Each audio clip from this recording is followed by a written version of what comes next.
G'day guys, Maxi here. আমি ভেবেছিলাম বাংলাদেশ ম্যাচটি হেরে যাবে, কিন্তু এখান থেকে এভাবে ব্যাটিং করে বাংলাদেশকে জিতিয়ে মাঠ ছাড়বেন তৌহিদ ও শামীম, আমি কখনো ভাবতেও পারি নাই।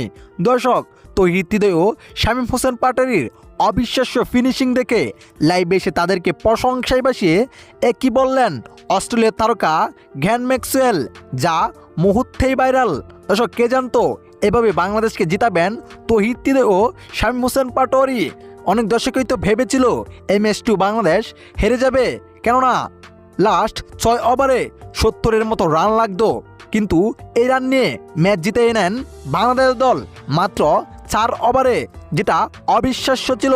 মাত্র 18 ওভারে নিউজিল্যান্ডের দেওয়া 182 রান টপকে ম্যাচ জিতে নেয় বাংলাদেশ দল শুধু শামীম হোসেন পাটোয়ারি ও তৌহিদ হৃদয়ের ঝড়ো ব্যাটিংয়ে।